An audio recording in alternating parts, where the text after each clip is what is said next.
კიდევ ერთხელ მოგესალმებით პატივისცემით და თემა, რომელიც ჩვენი დღევანდელი შეხვედრისათვის შეირჩა, არის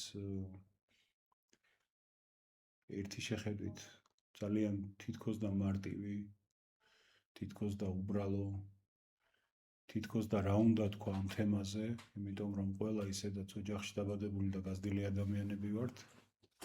და დღევანდელი შეხვედრის თემაა, მაინც გავიმეორებ და აღნიშნავ, ერთის მხრივ სახარებისეული პასაჟი, სიუჟეტი, მაცხოვრის მიერ აღსრულებული პირველი სასწაულის შესახებ გალილეის კანაში და ამ მონაკვეთზე დაყრდნობით საუბარი ქრისტიანული ოჯახის შესახებ. ეს არის ჩვენი დღევანდელი შეხვედრის, ასე ვთქვათ, გამოცხადებული თემა და ვეცდებით, რა თქმა უნდა, რომ არ გადავუხვიოთ იმას, რაც შეთანხმებული იყო. და ერთის მხრივ, რა თქმა უნდა, ბუნებრივად უჩნდება ადამიანს ესეთი აზრი განცდა, რომ ოჯახზე რა უნდა ვთქვათ, ახლა ყველა ოჯახში ვართ დაბადებული, მეტნაკლებად ადამიანი ობოლია თუ ისეთია თუ ასეთია, ვიცით ოჯახები რა არის, ვიცით ოჯახების პრობლემები, ოჯახების ალკარგი, ჩვენი თუ არა სხვისი, ანუ ჩვენ გარშემო სულ ოჯახები არიან და თითქოს და ძალიან კარგად ვიცნობთ ოჯახების თემას და ოჯახების აზრს. მაგრამ იმავდროულად ოჯახს თავისი სხვა განზომილებაც აქვს, გარდა ამ ჩვენი თითქოს და ყოფითი გააზრებისა და დავიწყებ თავიდანვე იმის აღნიშნით, რისი ხაზგასმაც არ ბეზრდება ხოლმე, რომ ქრისტიანული ოჯახი ვის რა გონია ოჯახი, ყველამ თვითონ იცოდეს, ჩვენ ვსაუბრობთ იმაზე, რადგან ქრისტიანობა მიიჩნევს ოჯახს და ქრისტიანული ოჯახი ეს არის განსაკუთრებული სიმაღლის წმინდა ურთიერთობა. ქრისტიანული ოჯახი არის ერთადერთი სეხნია თავად ეკლესიის. ეკლესიის არა როგორც ერთი ტაძრისა, არამედ ქრისტეს სასძლოსი, ანუ მთლიანი მსოფლიო ეკლესიის და ერთადერთი სეხნია და ქრისტიანული თვალსაზრისით მხოლოდ ოჯახს ქვია მცირე ეკლესია და მხოლოდ ეკლესიას ქვია დიდი ოჯახი. არც ოჯახს ყავს სხვა სეხნია, ვერაფერს ვერ ვიტყვით. სამსახური ვერ იქნება ოჯახის ეკვივალენტი, სანათესაო ვერ იქნება ოჯახის ეკვივალენტი, კარიერა, ვერაფერი ვერ იქნება ოჯახის ეკვივალენტი თუ არა ეკლესია და ვერც ეკლესიას ვერ შეცვლის ვერაფერი, ეკლესიას როგორც აი მაცხოვნებელ, გადამრჩენელ, საკუთარი თვისებების გამომავლინებელ, მუდმივად განვითარებაზე, ზრუნვაზე ორიენტირებულ გარემოსაც ასევე ვერაფერი ვერ შეცვლის. მოდით, სანამ ესეთ მაინც აზრობრივ, ასე ვთქვათ, საუბარზე გადავიდოდეთ, მოუყვეთ და გავიხსენოთ ის სახარებისეული პასაჟი, რომელიც ჩვენ ვახსენეთ. ეს არის იოანეს სახარების პირველივე თავებში მოთხრობილი ისტორია, რომელსაც სახარების ავტორი გვაუწყებს, რომ განსაკუთრებული მნიშვნელობა ჰქონდა, რადგან აქედან დაიწყო ქრისტემ თავისი სასწაულებრივი მოქმედება საჯაროდ ხალხში. რა თქმა უნდა, სასწაული იყო მისი ჩასახვა, მისი შობა, სასწაული იყო იგი როდესაც 12 წლისა იყო, სასწაული იყო მისი ნათლისღება, როდესაც ღვთისგაცხადება მოხდა და სულწმინდა გადმოვიდა მტრედის სახით და ხმა ისმოდა. ანუ მისი ცხოვრების, რა თქმა უნდა, ყოველი დღე, ყოველი წუთი ეს იყო სასწაული, როგორც არაჩვეულებრივი და მეორე მხრივ ჩვენთვის რაღაცის მასწავლებელი, იმიტომ რომ ქართული სიტყვა სასწაული ამასაც მეორე მნიშვნელობასაც იტევს, რომ რაღაცას გასწავლის სასწაული, რაღაცაზე თვალს გიხელს, რაღაცაზე გამახვილებინებს ყურადღებას. ანუ მაცხოვრის ცხოვრების ყოველი დღე არის სასწაული, მაგრამ აი ზებუნებრივი მოქმედება მისი ნათლისღების, მისი საჯარო მსახურების დაწყების მერე პირველად ვლინდება სწორედ აქ, გალილეის კანაში. ტრადიციულად ჩვენთან ერთ ესეთ ენობრივ შეცდომას უშვებთ ხოლმე დღევანდელი ქართველები, როდესაც ძველ ქართულ ტერმინს ვიყენებთ არასწორი ფორმით ახალ ქართულში და ვამბობთ ხოლმე კანას გალილეაში. ანუ კანა ეს იყო რაღაც კონკრეტული დაბა, სოფელი. გალილეა ეს არის მხარე, როგორც ქართლი, იმერეთი, კახეთი, გურია, სამეგრელო, სვანეთი და მესხეთი. და ახლა რომ ვთქვათ, მაგალითად, აი ახალციხის მესხეთი. ან რაღაცა ესე. თუმცა აქ კიდე შეიძლება რაღაც პოლიტიკური მნიშვნელობა ჩადო, რომ ვთქვათ, რა იყო იმ დროს მესხეთის დედაქალაქი, თუმცა თითქმის ყოველთვის ახალციხე იყო, თუ არ ტანჯის ძველ საუკუნეებში არ გადავალთ, მაგრამ ყოველ შემთხვევაში გალილეა არის მხარე, კანა არის დასახლება კონკრეტული. და ძველ ქართულში კანას გალილეა ისე როცა ითქმის სწორია, იმიტომ რომ ახალ ქართულად ითქმის გალილეის კანა. სასწაული გალილეის კანაში და არა კანას გალილეაში. ხო, ანუ რაღაც ერთი პატარას დიჩი არ გამო. რა ხდება აქ? ჩადის მაცხოვარი და ჩადის მოწაფეებთან ერთად. მან უკვე პირველი რამდენიმე მოწაფე გამოირჩია. ჯერ ისინი, რა თქმა უნდა, არ არიან მოწაფის რანგიდან მოციქულის რანგში გადასული, მაგრამ მისი უკვე მიმდევრები, როგორც დამმოძღვრელისა, როგორც რაბინისა, ისინი უკვე არიან. რამდენიმე მოწაფესთან ერთად ჩადის კანაში მაცხოვარი და ჩადის ქორწილში. ჯერ თვითონ სახარებისეულ ამბავს მოვყვები მოკლედ.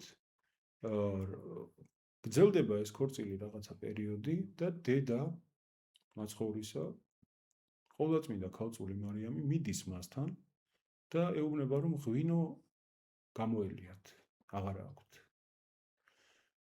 მაცხოვარი მას პასუხობს, რომ მე რა შუაში ვარ, ძველ ქართულში ცოტა თითქოს უხეშათაც კი ჟღერს, რა არ შენდა და ჩემდა დედაკაცო. აქ არ არის ახლა ჩემი საქმე ეს, რატომ უნდა იყოს? თუმცა ამის მერე მაინც აღესრულება სასწაული ღვთისმშობელი ეტყვის იქაო დამხმარე პერსონალს, ასე ვთქვათ, მოსამსახურეებს, რომ რასაც გეტყვით, გააკეთეთ. იქ იყო 6 ჭურჭელი რიტუალური განბანვისთვის. ეს 6 ჭურჭელი საერთო მოცულობით ბიბლიის მკვლევარები ითვლიან ხოლმე სხვადასხვა რაოდენობას, მაგრამ ტრადიციულად დღესისათვის რაც არქეოლოგიურად გვაქვს აღმოჩენილი აღწერები, რაც არსებობს, თითოც ცალი ამ 6-დან მინიმუმ 80 ლიტრი უნდა ყოფილიყო, ანუ დაახლოებით 9 ტონაზე მეტი მოცულობის 6 ჭურჭელია საერთო ჯამში და პირისპირ შეავსებენ წყლით. ანუ პირისპირ გაალიპლიპებენ, ბოლომდე წყლით ავსებენ ამ ჭურჭელს. მაცხოვარი დაუძახებს პურის უფალს. პურის უფალი ზოგი თამადად თარგმნის ხოლმე, მაგრამ თამადა არ არის, ტოლობის ნიშანს ვერ დავცვამთ. პურის უფალი ნიშნავს თავი კაცი უფრო, ვინც ყურადღების მიმქცევია ამ ღონისძიებისა, სუფრისა. გაასინჯებენ, აი იქიდანვე ამოიღებენ პირდაპირ და გაასინჯებენ ღვინოს, რომ სუფრაზე მოსატანად რამდენად კარგია. ეს პურის უფალი ისე მოიხიბლება, ასე ვთქვათ, ამ ღვინით, რომ დაუძახებს სიძეს და ეტყვის, რომ ეს რა საოცარი ღვინოა, რა გემრიელი ღვინოა, ყველა აკეთებს პირიქით, თავში ცუდი ღვინო, თავში კარგი ღვინო მოაქვთ ხოლმე და მე უკვე როცა პირის გემოგეცვლება სუფრაზე, როცა დაითრებიან, მე შედარებით ნაკლები ხარისხისა, ცუდი არა, ნაკლები ხარისხისა, უდარესი და შენ კიდე პირიქით საუკეთესო ღვინო შეგინახავს ბოლოსთვის. და მე თავდება დასკვნის სახით სიტყვებით, რომ ეს ექმნა დასაბამად სასწაულთა იესო, ანუ აქედან დაიწყო ქრისტეს სასწაულმოქმედება და ირწმუნეს მისი სხვა ადამიანის მოწაფეებმაც ირწმუნეს მისი. თვითონ ეს სახარებისეული მონაკვეთი, ვიდრე ზოგადად ოჯახის თემის საუბარზე გადავიდოდეთ, თვითონ სახარების ეს მონაკვეთი განმარტოთ ეგზეგეტური, ანუ განმარტებითი, წმინდა წერილი განმარტებითი კუთხით. პირველი დიდი მნიშვნელობის დეტალი, რასაც ყურადღება უნდა მიექცეს, ეს არის ის, რომ გალილეის კანაში მოხდენილი სასწაული, ეს ქორწილში მოხდენილი სასწაული არის სასწაული, რომელიც არ იყო ნაწინასწარმეტყველები. ჩვენ ვიცით, რომ ძველ აღთქმაში გვაქვს 200-ზე მეტი პუნქტი, რომელიც მესიამ უნდა აღასრულოს. ანუ როცა მოვა მხსნელი, როცა მოვა მესია, რა უნდა გააკეთოს მან. ანუ რას უნდა ველოდებოდეთ, რა ნიშნებით უნდა მივხვდეთ, რომ ეს არის ნამდვილად მესია. და იქ არის ხო იგი იქნება ვთქვათ მასწავლებელი, იგი აიღებს ჩვენ ცოდებს, იგი რაღაცას გზას გაგვიკვალავს, იგი გაგვაერთიანებს, იგი მკურნალი იქნება. ეს ჩამოთვლილი 200-მდე გროვდება საშუალოდ ეს რიცხვი. ამ მოთხოვნების, ასე ვთქვათ, ჭყალებში მოთხოვნების. წინასწარმეტყველებების გაცხადებული, ვთქვათ, ეს პუნქტები, რაც უნდა დააკმაყოფილოს მესიამ. აი ეს ქორწილში მოხდენილი ესეთი ამბავი, ანუ დაუძალებელი ამბავი არ არის ნაწინასწარმეტყველები და ამას აქვს განსაკუთრებული მნიშვნელობა, რომ მაცხოვარი თავის აი ამ სასწაულებრივ მსახურებას იწყებს ისე, რომ ხაზს უსვავს და ჩვენ ვიცით უფალი იესო ქრისტე არის ჭეშმარიტი ღმერთი, თავისი ჭეშმარიტი კაცობით რაკიღა იგიდან გაცდა, მაგრამ ეს ხაზს უსვამს რას, რომ ღმერთი არ არის შეზღუდული არაფრით.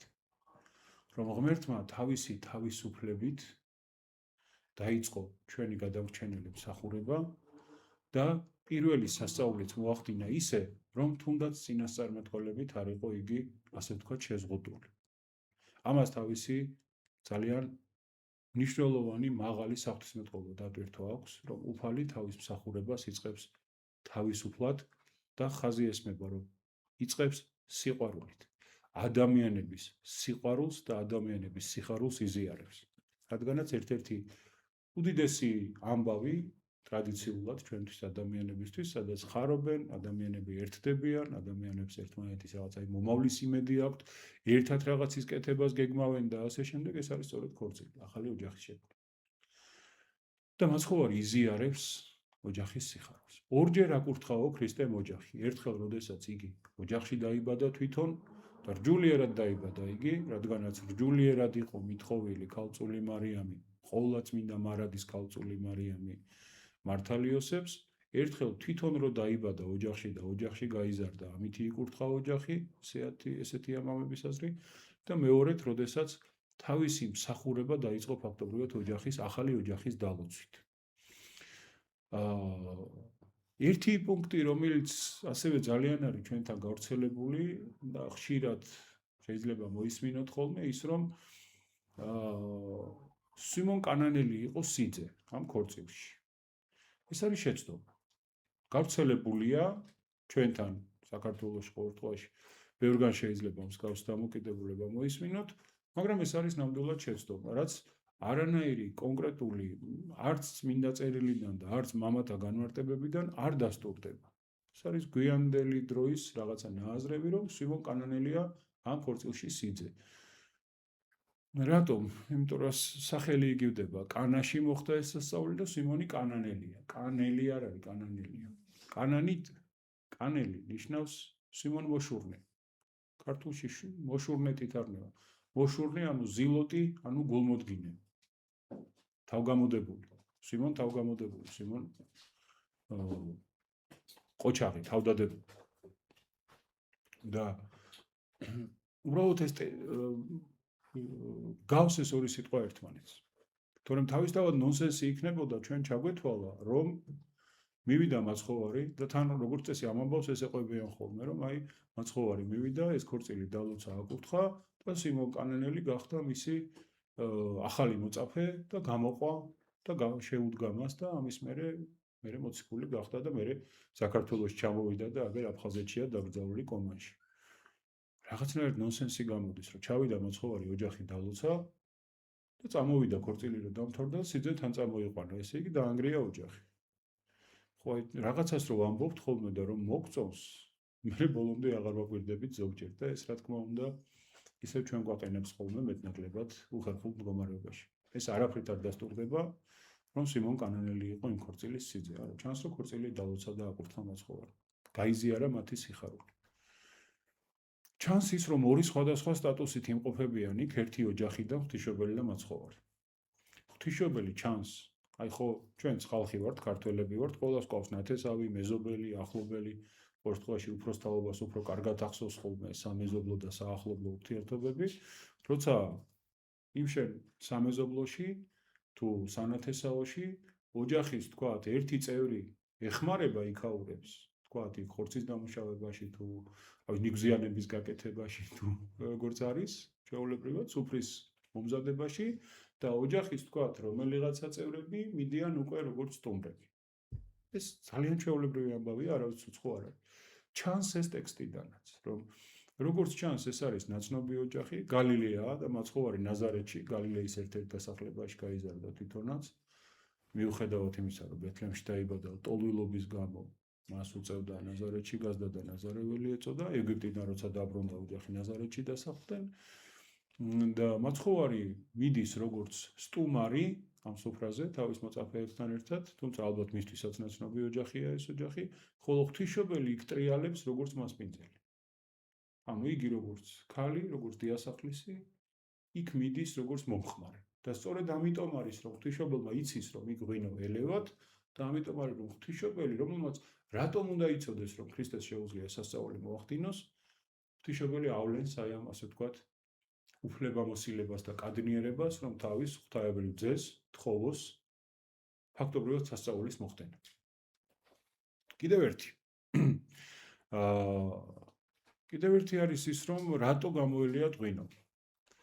ჩვენ ამდროინდელი ქორწილის შესახებ, როგორი უნდა ყველა ხალხს, ყველა კულტურას თავის ტრადიციები აქვს, როგორ ტარდება გასვენება, ქორწილი, რა ვიცი, ახალ სახლში შესვლა, სადღაც მაგალითად ფილიპინებზე ღორი უნდა დაკლან და ბოლომდე არ უნდა დაკლან, მაპატიეთ რომ ესეთ რაღაც დეტალებზე ვსაუბრობ მაგალითად და ახალ სახლში ვიდრე შევლენ სისხლმდინარი ცოცხალი ღორი უნდა შემოატარონ რამდენჯერმე პერიმეტრზე და თან სისხლს უნდა ღვინდეს ეს ღორი, გაკავებული უნდა ყავდეთ და ასე დაილოცა იქაურობა. ეს იმათ ტრადიცია აქვს, ჩვენი არაა, ხო? ანალოგიურად არის, ყველა ხალხს აქვს თავისი ტრადიცია, როგორ უნდა ჩატარდეს ესა თუ ის ღონისძიება. ჩვენ ვხედავთ ძველ აღთქმაში სამსონის ქორწილს, რამოდენიმე პატარ-პატარა აღწერას, როგორი შეიძლება ყოფილიყო ებრაული და ზოგადად აი იმდროინდელი ხალხის ეს ღონისძიება, ქორწილის სუფრა. როგორც ჩანს, იგი გრძელდებოდა ხოლმე კვირაზე მეთხანს. სულ ცოტა კვირაზე მეთხანს. 7-8 დღე შეიძლება 2 კვირა. მაგრამ 7-8 დღე ვთქვათ. და ამასაც თავისი ლოგიკა აქვს, იმიტომ რომ შორიდან ჩამოდის ხალხი, ვიღაცები შეიძლება ნაწილ-ნაწილად მოდიან და ეს ჩამოსული ხალხი იქ რჩება რაღაცა პერიოდი, იმიტომ რომ ყოველ დღე ნამდვილად ვერ შეიკრიბებიან. თან ამას აქვს თავის წესები, პატარძალი რომელ დღეს უნდა გამოჩნდეს, სიძე რომელ დღეს უნდა გამოჩნდეს, აქეთ იქით ასანათესავამ როგორ უნდა გაიცნოს ეს ახალი წყვილი და ასე შემდეგ. და თავისუფლად შეიძლება რომ 7 დღე რო აულაგებელი სუფრა გექნება სახლში და ეს ხალხი არსად არ მიდის და პატიოსნად დამსხდარები ჭამენ, სვამენ და ილხენენ, მართლა თავისუფლად შეიძლება რომ თუ ოჯახი ძალიან მაგრად არ არის მომზადებული, გამოგელიოს რაღაცა გამოგელიოს, მათ შორის ღვინო. და როგორც ჩანს, ღვინოც შემოელიათ და მართლა უხერხულ მდგომარეობაში არიან, ჯერ სუფრას არ შეტყობია ეთყობა, მაგრამ უკვე გლახათაა საქმე, დასამატებელი აღარ არის და მოდის ღვთისმშობელი და უნება მაცხოვარს, რომ ღვინო აღარ აქვთ. მაცხოვრის მიმართვა რა არის შენდა და ჩემდა დედაკაცო, როგორც წეღანაც ახსენე, უხეშად ჟღერს ერთი შეხედვით ახალ ქართული ყურისთვის, თუმცა ძველ ქართული დედაკაცო არც ერთი წუთით არ არის შეურაცხყოფელი. როგორ გითხრათ, მისი ზუსტი ეკვივალენტი ახალ ქართულში არ გვაქვს. დედაკაცო არ ნიშნავს ბოლომდე ქალბატონს. აი ქალბატონო მაინც ფორმალური ოფიციალური მიმართვაა. პირიქით შეიძლება აი ახალ ქართულად რა გინდა ჩემგან ქალბატონო, ცოტა ბრწყალებში ჩავაცმელიც კი იყოს, უფრო აგდებულ მიმართვას უფრო აღნიშნავდეს ახლობელს რო ქალბატონოთი მიმართავ, ვიდრე პატივს. მაგრამ აი ეს ძველ ქართული დედაკაცო არის თანამედროვე საპატიო ქალბატონოსა და შინაურისადმი შინაურული ფამილიარული მიმართვის შორის, ანუ პატივისცემითი მიმართვა და მისი აღიარება. აი წირვაზე ჩვენ მაგალითად გვაქვს ეგრეთ წოდებული წირვის ესეთი მონაკვეთი დიდი შესვლა. აი მამაო არაჩვეულებრივი მცოდნეა ლიტურგიისა და დამეთანხმება. დიდი შესვლის დროს რა ხდება? ყველა იხსენიებს ტაძარში შეკრებილი ერთმანეთს. რომ მსახურება თქვენი წინამძღვრობა, დეკანოზობა, მონაზონობა, წიგნის მკითხველობა, გალობლობა, მოღვაწეობა, მორჩილება თქვენი მოიხსენოს უფალმა ღმერთმა ჩვენო სასწაულს. რა ხდება ამ დროს? ანუ კაცაკვებელთა ლიტურგია მთავრდება წირვაზე გათქმელები, სამ ნაწილად, სამი ასამაღლებელია. გათქმელები, ანუ მოუნათლავები, ეშმაკეულები, ვინც ახერხებს მსახურებას და დასწრებას და ისინი, ვინც დასჯილნი არიან და ვერ ეზიარებიან, რიგრიგობით გადიან ამ სამი ასამაღლებლის განმავლობაში. იწყება მერე უკვე მართალთა ლიტურგია, ანუ ტაძარში რჩება ის ხალხი, ვინც უნდა ეზიაროს და ეს ხალხი ახდენს, ასე ვთქვათ, როგორ გითხრათ აი ეს ფორმალურად, ლამაზად ერთმანეთის აღიარებას. შენ მე გაღიარებ, რომ შენ ხარ წიგნის მკითხველი, შენ ხარ მგალობელი, შენ ხარ წინამძღვარი, შენ ხარ ეს, შენ ხარ ეს, შენ ხარ ვინც ხარ. ანუ ეს არის ურთიერთ აღიარება და ურთიერთ ცნობა, რაც ძალიან მნიშვნელოვანია და თუნდაც უცხო ესწრებოდეს იმ დროს, სტუმარი ესწრებოდეს ვინმე, მისი გამოცხადებაც არის ფაქტობრივად დანარჩენი იქ შეკრებილი სამრევლოსათვის, რომ ეს კაცი არის ამ წუთას თქვათ, მღვდელმონაზონი, იღუმენი, თუ რა ვიცი მე, ორდენოსანი, სტიქაროსანი და ასე შემდეგ. აი ეს ადამიანურ ურთიერთობებში ძალიან მნიშვნელოვანია ხოლმე, როცა ყველაფერს თავისი სახელი ერქმევა, თან დროულად. ამ შემთხვევაში რა ხდება ქორწილში?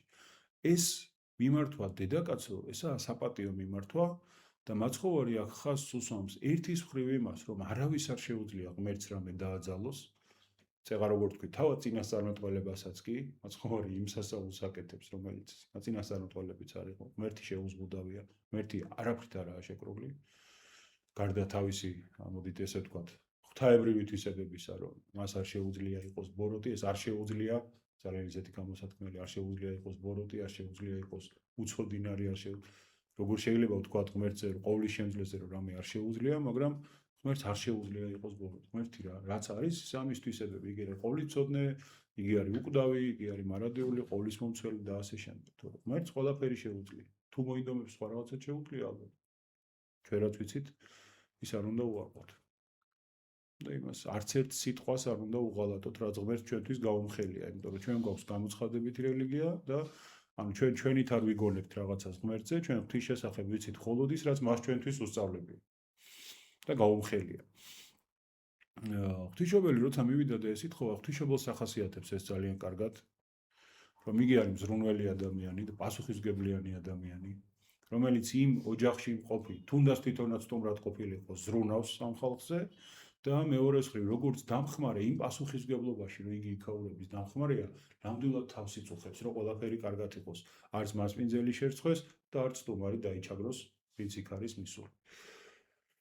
მაცხოვრის სიტყვები, რომ რა გინდა, ეს ერთის მხრივ იმას აღნიშნავს, რომ მართლა არავის არ აქვს ღმერთზე ხელმწიფება, მაგრამ მეორეს მხრივ შედეგი მერე, რაც ამის მერე დგება, აღნიშნავს იმას, რასაც მართლმადიდებლები დიდი სიყვარულით, ასე ვთქვათ, ვაფასებთ ხოლმე, რომ აი ღვთისმშობელს აქვს განსაკუთრებული კადნიერება, როგორც დიდას, როგორც ღვთისმშობელს, როგორც გიორგი მთაწმინდელს აქვს ასეთი, ექვთიმე მთაწმინდელს ესეთი ტერმინი, რომ მაცხოვარი იესო ქრისტე არის ღვთისმშობლის ნახორცილარი, რა მისი ხორცი მიიღო და ღვთისმშობლის მიერ დაგვინათესავდა იგი ყოველ ჩვენგანს.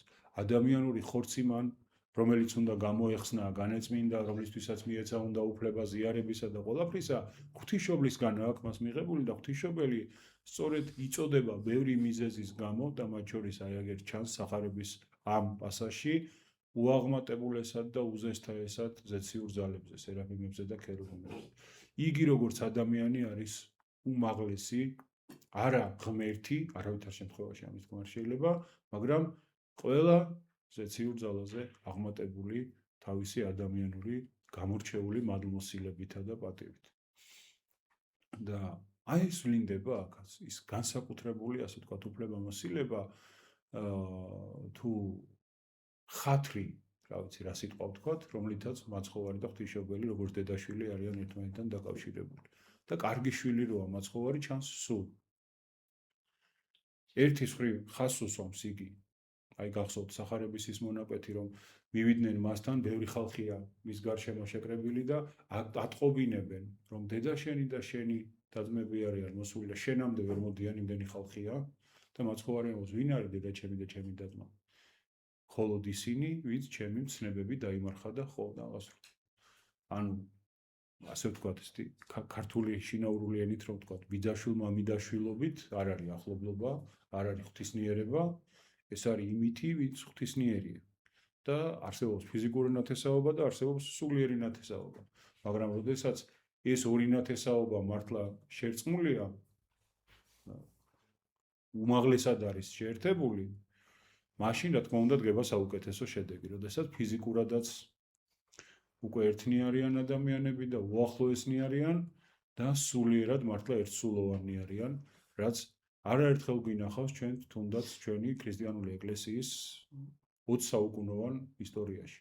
მაგალითად, აი ბასილი დიდისა და გრიგოლი ღვთისმეტყველის შესახებ წერენ, რომ ადამიანს შეგექმნებოდა ურთაბერტილება, რომ ორ სხეულში იყო ერთი სულიო, იმდენად დიდი მეგობრები და დიდი ერთობის მქონენი იყვნენო ეს ორი ადამიანი, რომლებიც სტუდენტობის დროს გაიცნობენ ერთმანეთს, როდესაც ისინი მიდიან და იწყებენ სწავლას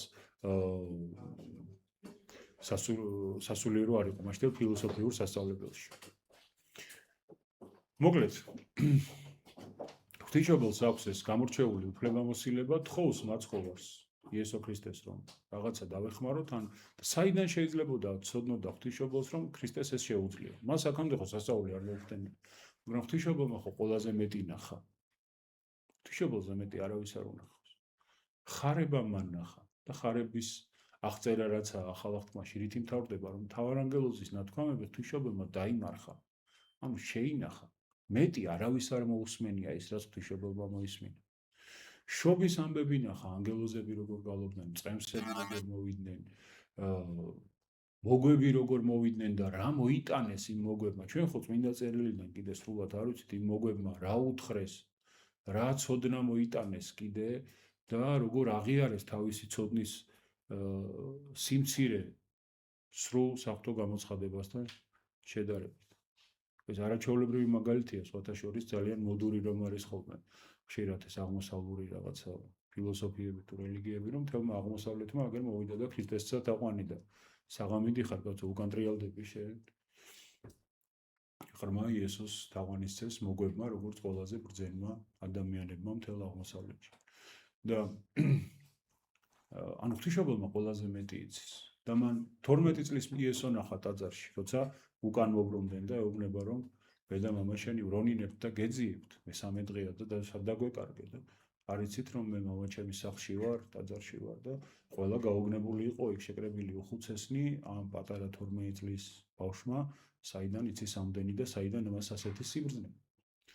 ეს არის ძალიან მნიშვნელოვანი, ანუ ღვთისმშობელმა ყველაზე მეტი იცის და ყველაზე მეტ ზელის, ყველაზე შორს იხედება. და ამიტომ თხოვს იგი რომ რაღაც შენ ვიცი რომ რაღაც შეგიძლია და გააკეთე. და მაცხოვარი უარს არ ამბობს, ღვთისმშობელი აქტიურობს, იქ მოსამსახურეებს ეტყვის, როგორც უკვე ვთქვით, რომ შეავსეთ ჭურჭელი, რატომ შეავსეს ჭურჭელი პირისპირ? იმიტომ რომ იონე ოქროპირი ორ საკითხზე ამახვილებს, როგორც წმინდა წერილის არაჩვეულებრივი განმარტებელი ყურადღებას, რომ ორი თემაა აქ მნიშვნელოვანი. ერთი რომ ხშირადო სასწაულის სიდიდე მის აღქმას, მის დაჯერებას უშლისო ხელს. და როგორ შეიძლება ღმერთმა რომელმაც არაფრისგან მთელი სამყარო, მთელი დედამიწა გააჩინა, ახლა უცებ ნახევარი ტონა ღვინო ვერ გაეჩინა. პირდაპირ. შეიძლება, მაგრამ დაუჯერებელი იქნებოდაო და სასწაული მხოლოდ იმიტომ კი არ ხდება, რომ ის რაღაცა მოხდეს, არამედ იმიტომ რომ მართლა რაღაცა გვასწავლოს. მართლა რაღაცა გაგვახედოს და ცოტა თვალი ფართოდ გაგვახელინოს. და ამიტომაც ღმერთი უშვებს იმას, რომ თანამონაწილე გახდეს ადამიანი მისი საღვთო მოქმედებისა და სასწაულ მოქმედების. და ადამიანს ეუბნება, რომ მოდი წყალი მოიტანე და უკვე არსებული წყალი გადაიქცეს ღვინოდ.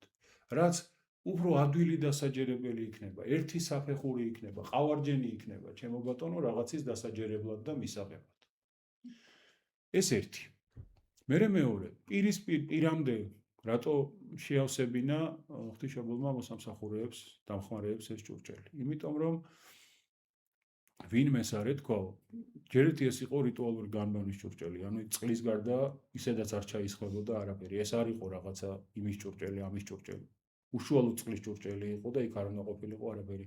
მაგრამ ვინმეს მაინც რომ არ ეთქვა რაღაცა, ბოლომდე წყლით გაავსეს თუნდაც მოსამსახურეებში რომ ვინმე ეჭვი არ შეპარვოდა, რომ შემთხვევით შიგნით ღვინო ხო არ გვესხა უკვე და შეზავდა ეს ყველაფერი ერთმანეთში. არა. კარგად იცის იმ ხალხმა, ვინც ეს ჭურჭელი წყლით შეავსო, რომ წყლის მეტი სხვა არაფერი ყოფილა. არ ყოფილა ისე, რომ წყალი ესხა და ღვინო დაამატეს და რაღაცა საშუალო გამოვიდა, ან ღვინო ესხა და წყალი დაამატეს პირიქით. ნამდვილად არაფრიდან წყლისგან გაჩნდა, ნამდვილად სუფთა წყლისგან გაჩნდა საუკეთესო ღვინო. პურის უფალზეც თქვით, რომ ეს არის ადამიანი, რომელიც ყურადღება აუცილებლად ვერ ვიტყვით იმას, რომ ვიღაცა თვითონ ნასვამი იყო და რაღაცა მოეწონა და მოეჩვენა. პურის უფალი ვინ არის? ეს არის კაცი, რომელიც დიდი შანსია, რომ ერთადერთი ფხიზელი კაცი ყოფილიყო იმ სუფრაზე. რატომ? იმიტომ, რომ იგი არის რა თავი კაცი, მან ისაა, ასე ვთქვათ, ოჯახისგან, ოჯახის წევრია თუ ოჯახის ახლობელია თუ ვინცა, ის არის ოჯახისგან ამ უფლებამოსილებით აღჭურვილი, ამ პასუხისმგებლობით აღჭურვილი კაცი, რომელმაც უნდა უხელმძღვანელოს ამ ამბავს თავიდან ბოლომდე. ანუ სანამ ყველაფერი არ დამთავრდება, იგი ფხიზელი უნდა იყოს. და შეიძლება დიდი შანსია იმისა, რომ ყველა რომც იყოს ნასვამი, ეს ნამდვილად არ იქნება ნასვამი. მან შეიძლება გასინჯოს სუფრაზე რა შეგაქვთ, როგორ შეგაქვთ, მაგრამ დალეული ის კაცი არ იქნება. ესეც ერთ-ერთი ხაზგასაცმელი და მან არ იცის. მან არ იცის, რომ ეს აგერ 5 წუთის წინ წყალი იყო. დაუძახეს, უთხრეს ეს ღვინო თუ შემოვიტანოთ სუფრაზე და ეს იმდენად მოიხიბლა ამ ღვინით, რომ სიძეს დაუძახა. მოდი რა კარაკვერდი ღვინო ქონია აქამდე როგორ შეინახე. ეს არის ძალიან მოკლედ და ესეთი ძირითადი პუნქტების, ყურადღების გამახვილებით სასწაული, რომელიც გალილეის კანაში მოახდინა მაცხოვარმა. მაგრამ ჩვენ ალბათ უნდა ვისაუბროთ იმაზე, თუ ზოგადად მაინც რა არის ეს ოჯახი ქრისტიანული თვალსაზრისით, რომელიც ასე ორჯერ აკურთხა მაცხოვარმა. ხო, რა განსაკუთრებული მნიშვნელობა აქვს, რომ მე პავლე მოციქული ამბობს, რომ ეს საიდუმლოა დიდი. მე ვამბობ ქრისტესთვის და ეკლესიისა, თუმცა წინადადების პირველი ნაწილი საუბარია იმაზე, რომ როგორც ქრისტემ შეიყვარა ეკლესია, როგორც ეკლესია ქრისტეს ერთგული, როგორც ამან ის მორთო და მოკაზმა, როგორც ის მორთული და მოკაზმული ელოდება ამას. აი ეს სიძე პატარძლის ურთიერთობა არის პირდაპირ ანალოგიით ქრისტესა და ეკლესიის ურთიერთობაზე გადატანილი და პირიქით. აი იმდენად მონაცვლეობს პავლეს ამ თესალონიკელთან მიმართ ეპისტოლეში ეს ორი თემა, სიძე პატარძალი და ქრისტე და ეკლესია, რომ თითქოს და ყოველი წინადადება შუაზეა გაყოფილი და ნახევარი ამათ ეხება და ნახევარი ამათ და რეალურადაც ასეა. რაკიღა ეს ორი ამის მოიხსენიოთ ასე არასწორი ტერმინია, ინსტიტუცია, ოჯახი და ეკლესია. ასეა ქრისტიანულად გაერთიანებული და გაიგივებული. რა არის საკვირველი იმაში, რომ როგორც ერთგან გვინდა ჩვენ გვქონდეს სიყვარული, ზრუნვა, პატივისცემა, ერთგულება, ასე გვინდოდეს მეორეგან და როგორც მეორეგან გვინდა იყოს წესრიგი, კეთილმსახურება, ასევე პატივისცემა, ასევე ყურადღება, ასევე რაღაც ღირებულებებზე და რაღაც ზეახსვლაზე დაფუძნებული ურთიერთობა, ასე გვინდოდეს პირველგან. და რომელი პირველია და რომელი მეორეა, მართლა ძალიან ძნელი გასარჩევია ამ შემთხვევაში. უბრალოდ აქ არის ის ბალანსი და საცავი, რაც პირადად ჩემი აზრით უმნიშვნელოვანესია ადამიანის ყოველი ჩვენგანის ცხოვრებისათვის სოციუმში. რადგანაც გვინახავს ჩვენ ადამიანები, რომლებსაც მაპატიეთ და საკუთარი ჭიშკრის იქით არაფერი არ აინტერესებთ, ქვაქვაზე ნუ დარჩენილა, თავის სახლში იყოს მშვიდობა და გვინახავს ადამიანები, რომლებიც ქვეყანაზე არიან მიდებული, მოდებული, რა ვიცი მე, გაცრავად მაპატიეთ ცუდ სიტყვას გამოვიყენებ, ქვეყნის მამიდები არიან, მაგრამ სახლში, რა ვიცი, ბოლოს საკეტი როდის გამოცვალეს, დამწვარი ნატურა როდის გამოცვალეს თუ ხარისხიანად როდის დაალაგეს სახლი, არ გაახსენდებათ. და ეს ორივე არის თავისებური უკიდურესობა. არც ერთი ვარგა, რომ ესეთი ეგოისტი იყოს ადამიანი, რომ თავის იქით არაფერი აინტერესებდეს და არც მეორე ვარგა, რომელიც ქვეყანაზეა მოდებული და კონკრეტულს ვერაფერს ვერ აკეთებს. აი აქ არის ზუსტად ის ბალანსი ჰარმონიულ ურთიერთობას და მაქსიმალურ პროდუქტიულობას, რაც იძლევა ადამიანის ცხოვრებაში, როცა პირადსა და საერთოს, კერძოსა და საზოგადოს შორის ადამიანი ახერხებს ბალანსის დაცვას და იგი თავის პირად ოჯახურ პასუხისმგებლობასაც ძალიან ყურადღებით ექცევა და აკვირდება და საერთო ცხოვრებაში და საერთო საზრუნავშიც თავისი წილი შეაქვს და თავის ძალას, ღონეს, დროს, განათლებას თუ ასე შემდეგ ხარჯავს რაღაცა საერთო მშვიდობისთვის და საერთო წინსვლისთვის და ხარისხის მომატებისთვის. სხვანაირად, რომ არა ესეთი მართლა გმირი ადამიანები, ჩვენ დღეს არ გვექნებოდა არც ავადმყოფოები, არც სკოლები, საერთოდ არაფერი არ იქნებოდა ალბათ სამყაროში. და ყველა ტერმინს თავისი, ასე ვთქვათ, გამოყენების დიაპაზონი და მე ეპოქებს აქვთ ხოლმე რაღაცა ტერმინი, რომ ცუდი მნიშვნელობით იტვირთება, ან კარგი მნიშვნელობით დაიტვირთება, ხომ? ბევრია ესეთი სიტყვა და ერთ-ერთი არის ფანატიკოსი. და ფანატიკოსი დღეს ყველას აუცილებლად ცუდად ხვდება ყურში. ვიზეც არ უნდა თქვა, რომ რაღაცის ფანატიკოსია, იგი აუცილებლად გიჟია, გადარებულია, არაადეკვატურია. ამ დროს შეუძლებელია, რომ ადამიანი საქმის მკეთებელი კაცი არ იყოს ფანატიკოსი. ოღონდ დავაზუსტებ რანაირი ფანატიკოსი. თქვენი ნებართვით.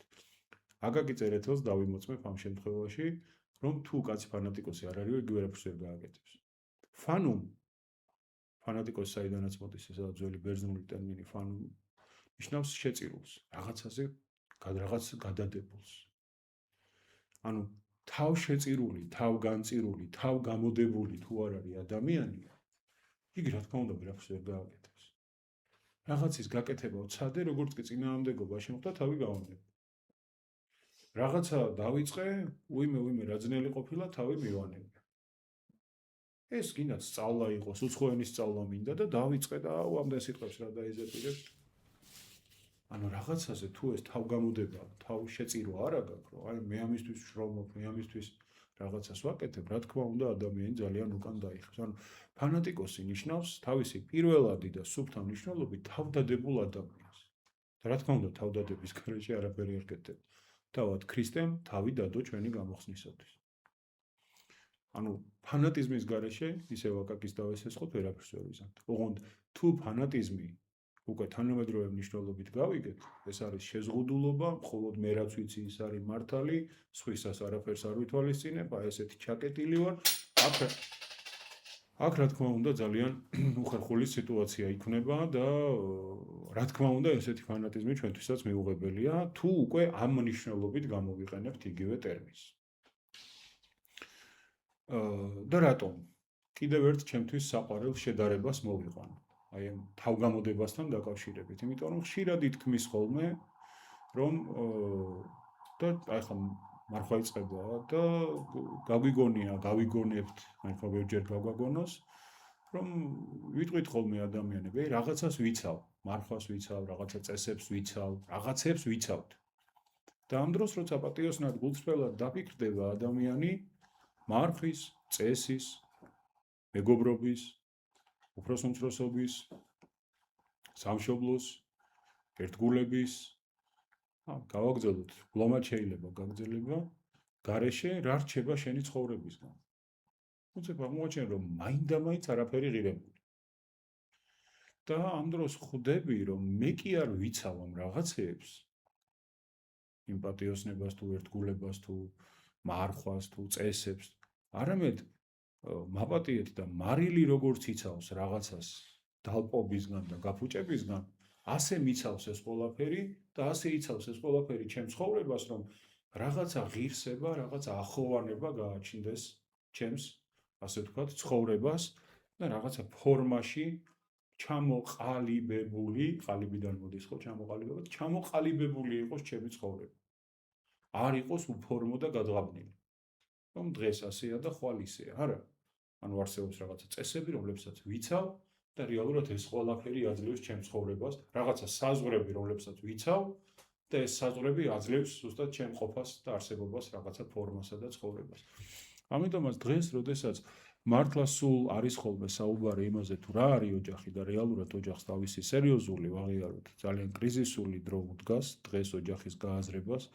იმიტომ რომ ისეთი ოჯახები, როგორც ადრე არსებობდა, საუკუნეები არსებობდა, დღეს ძალიან ძნელად წარმოსადგენია ყოველ შემთხვევაში ჩვენთან და მით უმეტეს დღევანდელ ეპოქაში, როცა მთლიანად ადამიანი რა არის უკვე ეს კითხვა ისმის ძალიან ხშირად და ძალიან ხმამაღლა და ცხოვრების აზრი რა არის, ეს ისმის უკვე ძალიან ხმამაღლა, რა თქმა უნდა, ჩნდება ბევრი პრობლემა. და არ შეიძლება რომ მაპატიეთ გოგლი-მოგლი გავაკეთოთ ხოლმე სხვადასხვა საკითხების, იმიტომ რომ კარგ პასუხს კარგი კითხვა ჭირდება. ეს არის აქსიომა. რაღაცა ნორმალური პასუხი თუ გინდა მიიღო, ჯერ ნორმალური კითხვა უნდა დასო. დააკონკრეტო რა გინდა. და ამიტომაც ჩვენც როდესაც ოჯახის თემას ვეხებით, ხშირად არის ხოლმე რომ სხვადასხვა ყბადაღებული თემების გამო ხდება მთლიანად არსამდე ვერ მისვლა. ან ვიღაცა ამბობს რომ ოჯახი არის თქვათ ქალების ჩაგვრის ინსტრუმენტი. ვიღაცა ამბობს რომ ოჯახი არის პირიქით კაცების ექსპლუატაციისთვის მოგონილი, რომ ეს კაცი მთელი ცხოვრება უნდა შრომობდეს, თავს იკლავდეს და მერე მადლობელი არავინ არ უნდა დარჩეს და ასე შემდეგ. ანუ ერთმანეთთან სულ შერკინებაა სხვადასხვა აზრებისა და იდეების. ჩვენ ვთქვით რომ ქრისტიანობისთვის ოჯახი, ანუ წყვილის ერთობა არის უდიდესი მნიშვნელობის რამ. ჩვენ ვთქვით რომ უფლისმცნებაა ინაყოფიერეთ და იმრავლეთ. და შვილიერება ეს არის ის ხაზგასმული თემა, რომელიც რამდენჯერმე ჯვრისწერის საიდუმლოც როცა ტარდება, რამდენჯერმე იხსენიება, რომ ღმერთო მიეცი ამათ კეთილშვილიერება და გაუმრავლე შვილები და ფსალმუნიც და ძველი აღთქმიდან საკითხავებიც როცა არის ჩართული ჯვრისწერაში, ზუსტად ის მონაკვეთია ამოღებული, რომ ისევე განმრავლდნენ, როგორც ახალნერგნის ეთისხილისანი გარემოის ტაბლისა შენისა და ანუ იმრავლოს შენმა შვილებმა და იხილონ შენ თვითონაც დიდხანს სიცოცხლე, რომ იხილო შვილნი შვილთა შენთანი, ანუ მოესწრო შვილი შვილებს. ესეთია თვითონ ჯვრისწერის საიდუმლოს აღნაგობაც. მაგრამ იცვლება ბევრი რამ ახალ, იცვლება არა ეს ამას ვინ შეცვლის, არამედ რაღაცების აღქმა. აღარ ცხოვრობენ თაობები ერთად დღეს რეალურად. მე პირადად მომიწია მაგალითად თბილისში ორჯერ, როგორც სასულიერო პირს, ისეთი სახლის კურთხევა, სადაც ახალი სახლების, სადაც სამზარეულო არ ქონდათ. ამ სამზარეულო არ ქონდათ, იმიტომ კი რომ ჯერ გაკეთებული არ არის, რემონტი არ დაუმთავრებია. ყველაფერი დამთავრებულია, სახლი მორჩენილია, საერთოდ არ არსებობს სახლში არც გასქურა, არ თქვათ მიკროტალღური ანა. ანუ ყავის დალევაც რომ მოგვინდეს, ან გავალთ და სხვაგან დავლევთ, ან გამოვიძახებთ. ანუ საერთოდ არ იყოს სახლში გათვალისწინებული რამის გაკეთება. აი მე პირადად მომიწია ორი ესეთი სახლის კურთხევა.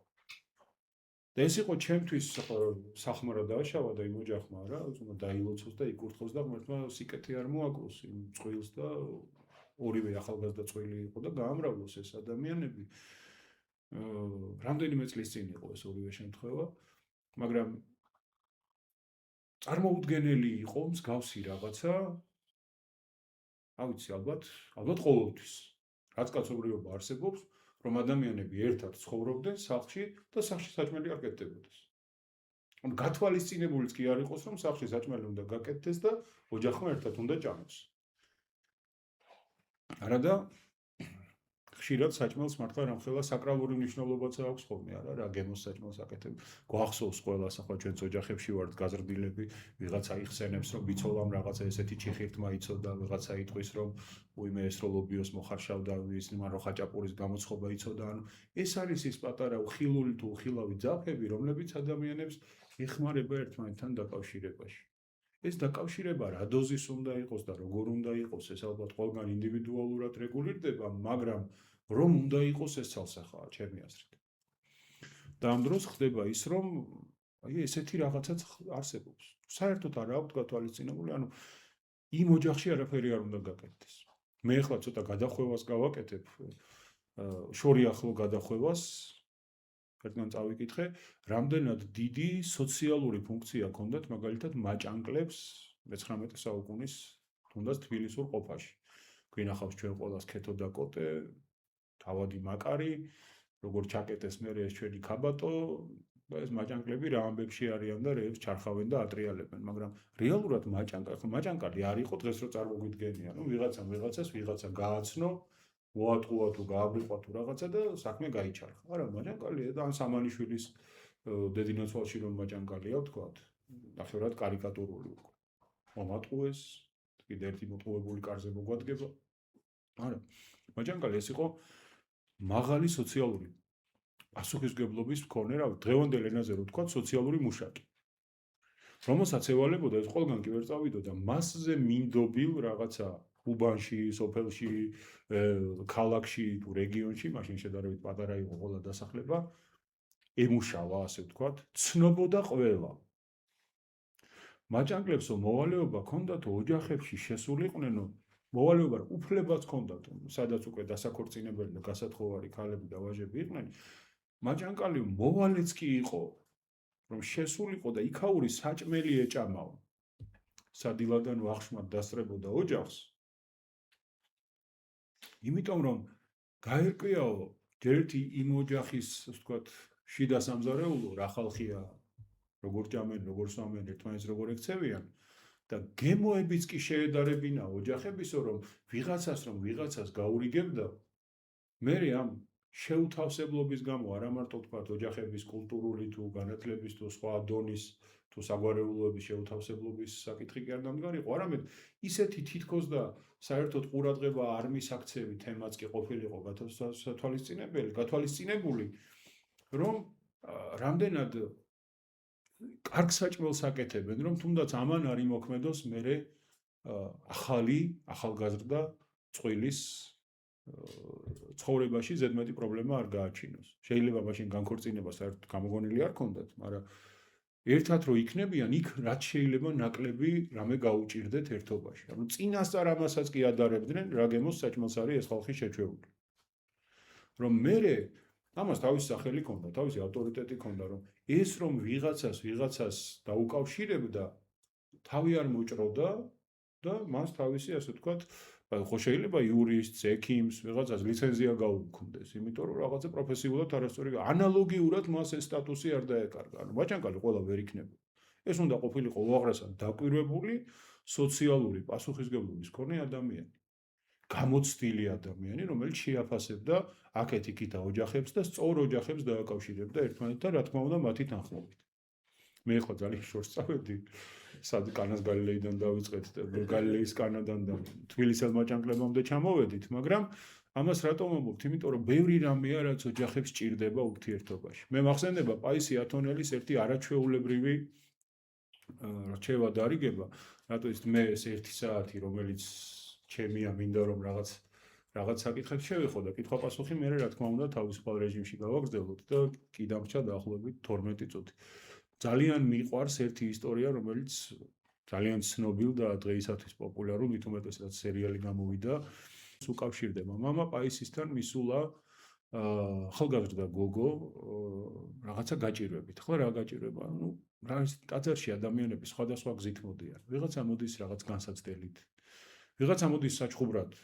მოვა, უთქვე ისეთებო, თქვი ასეთებო, აღმოაჩენს რომ რაღაცა ესე არ ყოფილა და შეიძლება ყველაზე კარგი და გულითადი მრევლიც კი გახდეს. ვიღაცა მოდის რაც ინტერესით. შემთხვევით არავინ არ მოდის, ღმერთმა იცის, ვინ როგორი შემთხვევითობით მოხდება, მაგრამ ასე თუ ისე უკაცრავად ადამიანები სხვადასხვა გზით მოდიან. და ეს გოგონა ტაძარში როგორ მოვიდა, ეკლესიაში როგორ მოვიდა, ძალიან ღვთისმიერ ოჯახში გაიზარდა.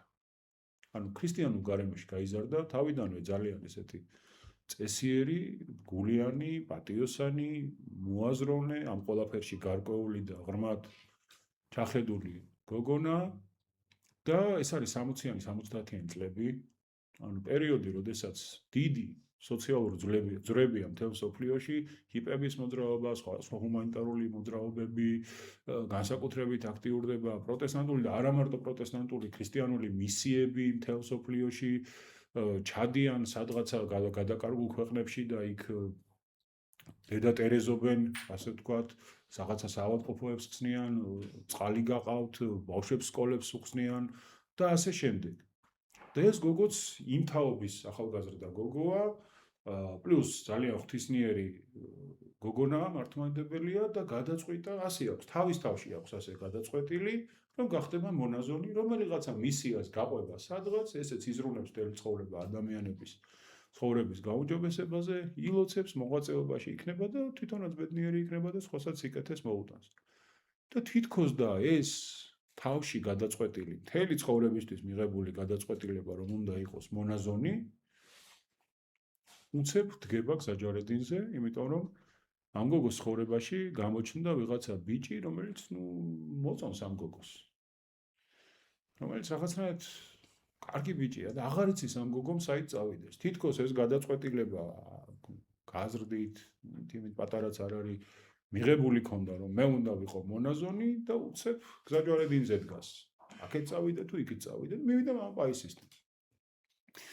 მამა პაისიმ როგორც ყველა წესიერმა და პატიოსანმა მოძღვარმა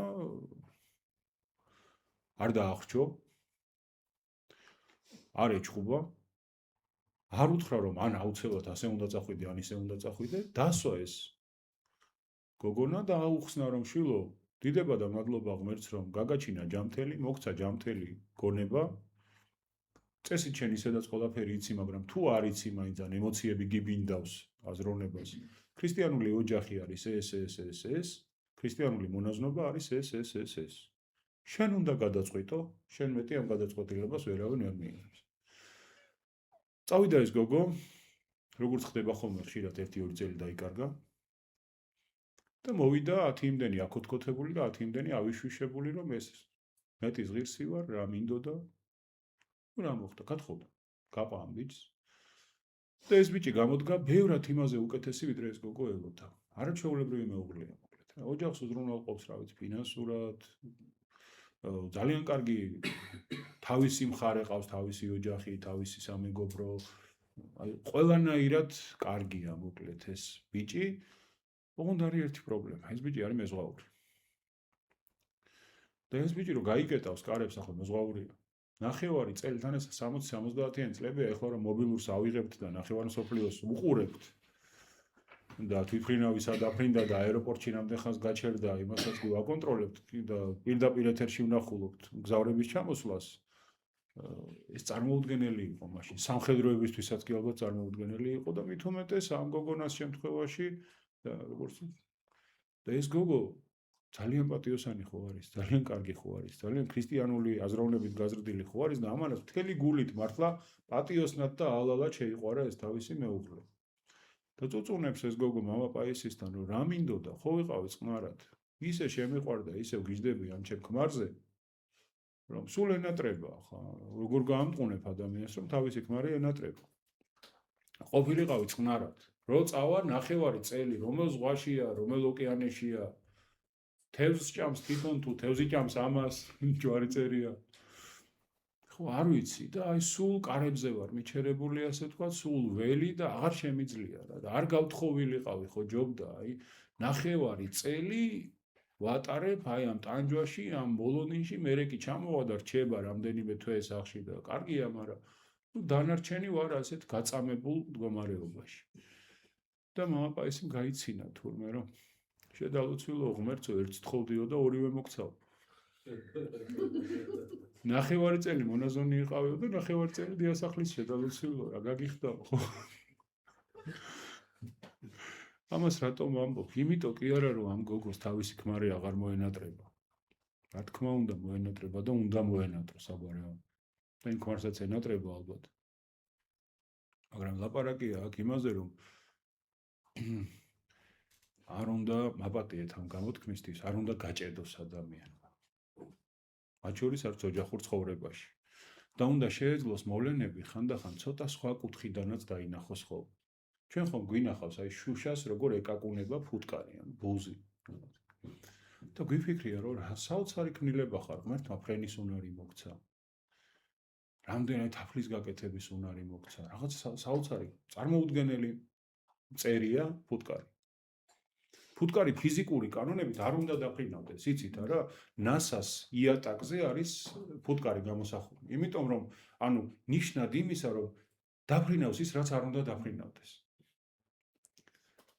ფუტკარი ხატია თავარი შენობის ფოიეში. ანუ წარმოუდგენელი ცოცხალი სასწაულია ფუტკარი და გიფიქრია ხო ამდენი რაღაცის უნარი გაქვს და აი 10 სანტიმეტრით გვერდზე რო გაფრინდე ღია ფანჯარაში და გახვიდე ვერ ხვდები ეკაკუნები აი ამ შუშას. და კიდე მოხმარება რომ მინდოდეს, აქეთ მიგმენ. ასევეა ალბათ ხშირად ყოველი ჩვენგან. რომ ჩვენ როგორც ვხედავთ რაღაცას დიდად, ფართოდ და მთლიანობაში და ვხვდებით, რომ ოდნავ გვერდზე გაიწია და ღია გაქვს გზა, ისევე არის ალბათ ჩვენ შემთხვევაში, როცა ღმერთი გვიყურებს უკვე ჩვენ როცა რაღაცას თავს ვახლით, როდის ჩამოვა ჩემი ქმარი, როდის ჩამოვა ჩემი ქმარი და ამ დროს ღმერთი გეუბნება, რომ ოდნავ სხვა კუთხიდან შეხედე, აქედან შეხედე, აქედან შეხედე. იქნება სხვა რაღაცა შეგიძლია გააკეთო და საკუთარი ცხოვრება შენთან არ დატანჯო. ამიტომ აი ძალიან მნიშვნელოვანია ეს მართვა გზნობებისა და ემოციებისა ურთიერთობაში. ძალიან მნიშვნელოვანია, რა თქმა უნდა, თავშივე დაფიქრება, როდესაც წყვილი იწყებს ერთიან ცხოვრებას და მე ძალიან მიყვარს ესეთი, თუ სწორად მახსოვს, არ მინდა მოვიტყუო სინელი ერთ-ერთი მამის ქადაგებაა, სადაც ესეთი სიტყვებია ნათქვამი, რომ ის ოჯახი, სადაც ცოლ-ქმარი ერთად ლოცულობს და სადაც თქვა ოჯახი, სადაც ერთად ლოცულობს, ამ ცოლ-ქმრისა, ამ ოჯახისა თავად ჯოჯოხეთს ეშინია. ძალიან მნიშვნელოვანი ფრაზაა, ჩემი აზრით, ქრისტიანული ოჯახის გასააზრებლად, რომ იქ სადაც მართლა ორი ადამიანი ხდება ერთი, სადაც ისინი იაზრებენ, რომ ანდობენ ერთმანეთს თავს სრულად, სადაც ისინი იაზრებენ, რომ მათ აღარ ექნებათ ცალ-ცალკე სახელი, რა სახელიც ექნება ცოლს, ის ექნება ქმარს, რა სახელიც ექნება ქმარს, ის ექნება ცოლს. ისინი ერთნი არიან დღეს ამას იქით. როცა იაზრებს ადამიანი, რომ ეს განსაკუთრებული ერთობაა, კიდე ცოლ-ქმრის ერთობა, რომ ყველა თავის გზას მონახავს, მათ შორის შვილიც, მათ შორის დედმამის შვილიც, ყველა. და ეს უწყვილი აღარ ითქმის, რა არის იცით მე ესე ვამბობ ხოლმე, წყვილს თუ ვამბობთ, ნამდვილი წყვილი არის, ვინ ცოლი და ქმარი უკვე ერთია და მეორე არის ქრისტე. ანუ რეალურად სამნი არიან, ოღონდ ორნი. იმიტომ რომ ცოლი და ქმარი უკვე ერთია და მეორეა ქრისტე. აი ეს სამეული თუ ერთადაა და ქრისტესთან ერთად თუ ცხოვრობს ოჯახი, აი ის სასწაულიც ალბათ ყველა ოჯახს მიეცემა, რომ რაც არ უნდა გამოელიოთ, არ დარჩებიან მართლა გაღატაკებული. ეს არის ჩემი რაღაცნაირად კერძო აზრი, რომ ოჯახი, სადაც ესეთი ზრუნვა და ესეთი ერთმანეთის გატანაა, იქ ნამდვილად იქცევა ეკლესიად. რომელსაც რა თქმა უნდა, ვიდრე მეორედ მოსმამდე განსაცდელები არ მოაკლდება, მაგრამ კლდიანი ჯოჯოხეთისანი ვერ მოერევიან მას. ეს არნიშნავს, რომ ბრძოლა არ იქნება, ბრძოლა იქნება ყოველთვის. ჩვენ არ უნდა გქონდეს ეს წარმოდგენა, როგორც ხშირად არის ხოლმე, მაგალითად ადამიანს გონია, რომ თუ მანქანას აკურთხებს, ზეთის გამოცვლა აღარ მოუწყობს, არ ვიცი. ან სახლს თუ აკურთხებს, თქვა სიგნალიზაცია აღარ უნდა დააყენოს, არა, ეს სხვა რაღაცაა, ხო? აი, სხვა ლოგიკაა, რომ იკურთხება რაღაცა გარემო, ტაძარი იკურთხება, ყველაფერი იკურთხება ქრისტიანობა, სახუმარო არაფერი არ არის, ყველაფერი ილოცება ღვთისმსადიდებლად. თავად ადამიანი ილოცება და მას ნათლობის მერე მირონი ეცხება. ანუ იგი ილოცება, რომ მისი ყველა გზნობის ორგანო იყოს ღვთისმსადიდებლად მომართული. სხვა არაფერი ხო? ძალიან არ უნდა გავართულოთ, ეს არის ღვთისგან მოცემული ტალანტი, რომელიც ღმერთს უნდა დაუბრუნოს შეძლების დაგვარად გამრავლებული. მეტი არა, აი, ესეთი მარტივია. თართულია. ამიტომაც ქრისტიანული ოჯახი უამრავი საკითხია, რომელზეც ალბათ კიდე შეიძლება საუბარი ზოგადად თანამედროვე, რა ვიცი, ურთიერთობები, შვილიერება, კიდევ ერთი ამასაც ვიტყვი და დავასრულებ, აი ბოლო 3 წუთი მაქვს, რასაც ვუყურებ, 1 საათი რომ შევასრულო, ესაა შვილიერების თემა. რა თქმა უნდა, ვერავის ცხოვრებაში ვერ ჩავერევით მათი ნებართვის გარეშე, თუმცა ქრისტიანობა კიდევ ერთ აი მნიშვნელოვან აქცენტს აკეთებს. შვილიერება, წეგან ვამბობდი ამ ფრაზას და მე სხვა ერთი შტო გავაგრძელე საუბრისა, მეორე შტოსაც მინდა შევეხო, რომ ქრისტიანობა ერთის მხრივ ხაზს უსვამს, რომ შვილიერება ესა უნიშნელოვანესი ღვთისწყალობაც, ჩვენი მოვალეობაც, რომ სიცოცხლე გაგრძელდეს და ასე შემდეგ, მაგრამ შვილებად არ იწოდებიან მხოლოდ ფიზიკური შვილები. პირიქით, შვილებად იწოდება ის სათნოებები, რომელიც ადამიანმა თავის თავში გაზარდა. და თუ სწორად მახსოვს, ბასილი დიდი ამბობს, რომ შვილები წავლენო, როგორც თქვენ დატოვეთო თქვენი მშობლები და ვერ დარჩითო მათგან რაღაცა შემთხვევაში. ნუ ვიღაცა დარჩა, ვიღაცა ვერ დარჩა. ბედნიერია ის ოჯახი, სადაც თაობიდან თაობამდე არ წყდება ერთ ფუძეზე ერთი ოჯახის ცხოვრება, ეს დიდებულება, ეს მართლა კურთხევაა ხალხო და მართლა სხვა არის ის ოჯახი. მე სულ მithქვამს ხოლმე, რომ ხალხის საგვარეულო სასაფლაოთიც კი ამაყობს. რომ აი რამდენიმე თაობა რო ერთადაა ხო დაკრძალული, ესე იგი ამ ოჯახს ახასიათებს სხვანაირად, რომ არ დაიკარგნენ, არ მოიშალნენ, ერთმანეთი არ დაჭამეს, არ გაიყვნენ უაზროდ. შეძლეს რომ 3, 4, 5 თაობის განმავლობაში რაღაცა ერთ წერტილზე და რაღაც ის გარშემო ეცხოვრათ. და აღარ არის ლაპარაკი საგვარეულო ციხე-კოშკი თუ აქვს იმეს და საგვარეულო სხვა რაღაცა დიდი თუ აქვს კიდე სახსენებელი. სასაფლაოც კი საამაყოა, როცა ესე თაობიდან თაობამდეა გადაცემული.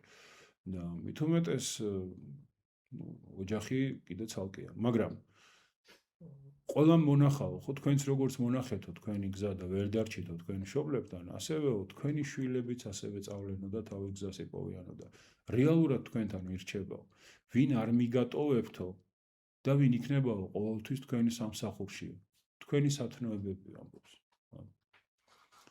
და ეს წმინდა მამის ეს სიტყვები არის ძალიან მნიშვნელოვანი, რომ ჩვენი ნამდვილი შვილები, ვისაც მართლა ჩვენში ვზრდით და ვინც ჩვენში იბადებიან და ჩვენში ცოცხლობენ, ხო, ეს არის ჩვენი სათნოებები, ჩვენი სწორი გრძნობები. იმიტომ როგორც შვილი შეიძლება იყოს კარგიც და გლახაც, ესევე ჩვენი გრძნობები შეიძლება იყოს როგორც სათნოებები, ისევე ვნებები. და ვნება რაღა არის? ვნება მრავლის მომცველი ტერმინია, მაგრამ მე მაინც ვფიქრობ, რომ ვნება არის სულიერი სიმსივნე. სიმსივნე რა არის ხალხო, ხო? ღმერთმა ყოლა დაიფარო. სიმსივნე რა არის? ეს არ არის ხო რაღაც გარედან მოსული. ეს არის ჩვენივე უჯრედები, ჩვენივე სხეულის უჯრედები, ჩვენივე ორგანიზმის ნაწილები, რომლებიც თავის ჭკუაზე ცხოვრობენ დანარჩენი ორგანიზმის გათვალისწინების გარეშე. თავის ჭკუაზე მრავლდებიან, თავისი ლოგიკა აქვთ უკვე.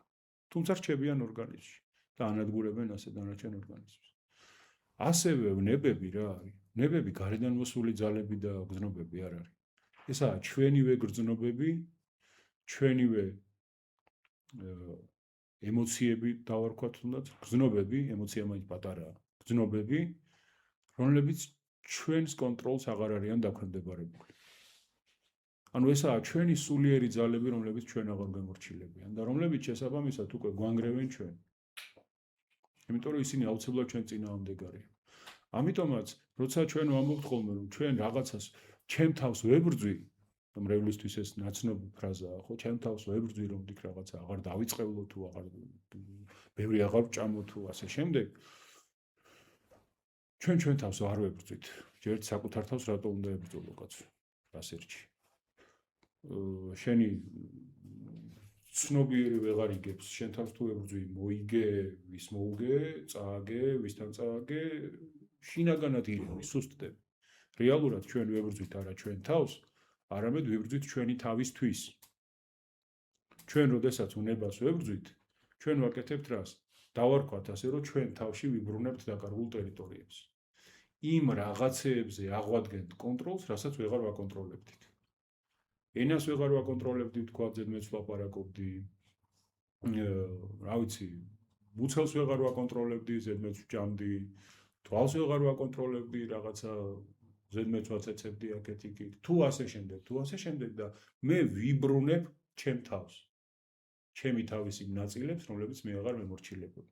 და ამიტომაც ოჯახურ ცხოვრებაშიც ძალიან მნიშვნელოვანია, რომ ყველას ჰქონდეს ეს ბალანსი იქაც იყოს ამ დიდ ერთობაში დაცული, აი საშუალება იმისა, რომ თავთავისით დარჩეს, ცოლსაც და ქმარსაც, ქმარი იყოს მეფე, ცოლი იყოს დედოფალი და შვილები იზრდებოდნენ როგორც ნამდვილად შეძლების დაგვარად, როგორც შეგვიძლია ისე ღირსეული ადამიანები და ღირსეული შვიდი ადამიანები. გაჭირვება ყოველთვის იქნება, მაგრამ თავარი არის აღქმა. ხშირად ჩვენ თავს კეტავთ ხოლმე, ხო?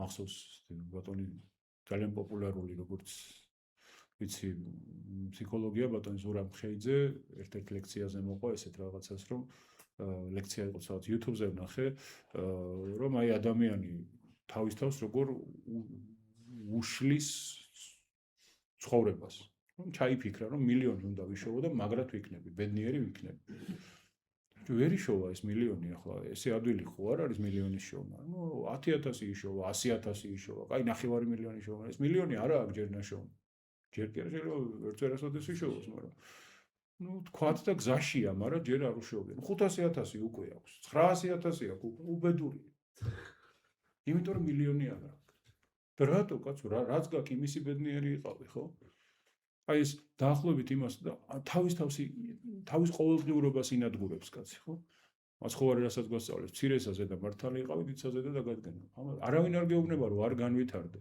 მაგრამ რაც გაქვს იმის დაუფასებლობა იმისი დაუნახავობა ეს ისეა როგორც დილით რომ გავიღვიძოთ ჩვენ და ნუ ვისაც რა უყვარს საჭმელი არ ვიცი მაგრამ დავხვდა დილით თქვათ რაღაცა სალათი დავხვდა რა ვიცი სუპი ლობიო რაღაცა საჭმელი დავხვდა მივირთვით დავნაყდით და გავედით სახლიდან და მთელი დღე ვიყოთ დადარდიანებული რომ დილით გოჭის ხორცი როგორ ვერ ვჭამთ ხო აი იგივე იქნება ეს რომ რა მოხდა მე რომ დილით გოჭის ხორცი ვერ ვჭამთ დაიქცა ქვეყანა არაფერი ხო ამიტომ ჩვენ აი ეს შინაგანი საყრდენი როგორც კი გადაგვაქვს სხვა რაღაცეებზე აუცილებლად ჩნდება უკვე შიდა პრობლემები და აი მამაპაისის დარიგებისა არ იყოს ვეცადოთ რომ ცოტა ფართოდ დავინახოთ რაღაცა იმიტომ რომ ზოგჯერ მართლა ერთ ვთხოვთ ღმერთს და ორს გვაძლევს და მეც გვაძლევს კიდე და შევირგოთ ჩვენი ცხოვრება მადლობა ყურადღებისთვის ხალხო ბოდის გიხდით ცოტა დავაგვიანე მაგრამ საათი და 4 წუთი პატიოსნად ამოვინახო ჯანმრთელობა ჩემო ბატონო წყალი ხო არ მოგაწევს